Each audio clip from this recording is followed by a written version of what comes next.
15/8/2026ના રોજ આજીડેમ પોલીસ સ્ટેશનમાં એક ફરિયાદ પોક્સો એક્ટ મુજબની દાખલ કરવામાં આવી છે, જેમાં હકીકત એવી છે કે ભોગ બનનાર 10 વર્ષની ઉંમરની છોકરી છે અને એની માતા સહજાનંદ ઇન્ડસ્ટ્રીયલ એસ્ટેટ પાસે કામ કરે છે અને આ પંચરની એક દુકાન તેની પાસે હતી તે પિતૃકૃપા પંચરની દુકાન છે. ત્યાં આ કામનો આરોપી છે શાંતિલાલ મોહનલાલ કાપડિયા.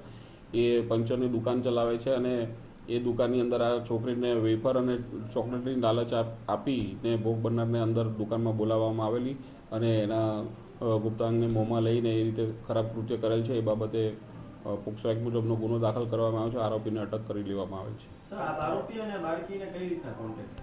આરોપી અને બાળકી નજીક જે એની મધર છે નજીક કામ કરતી હતી, એના પંચરની દુકાન નજીક હતી, જેથી અવારનવાર ત્યાં જતી હતી ને એની બાબતે એને અનુસંધાને ત્યાં ગયેલી અને ત્યાં પંચરની દુકાનવાળો ઓળખતો હશે એટલે ત્યાં એ ચોકલેટને વેફરની લાલચ આપી એટલે ગઈ હતી.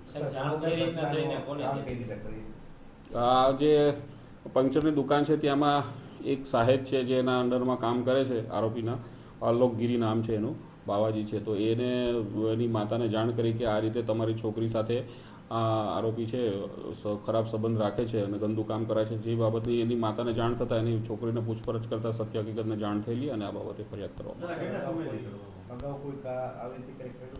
અગાઉ બાબતે તપાસ હાલ જે તપાસ કરી રહ્યા છે પીઆઈ સાહેબ એ તપાસ કરશે, ઊંડાણપૂર્વકની તપાસમાં સામેલ કરવામાં આવશે.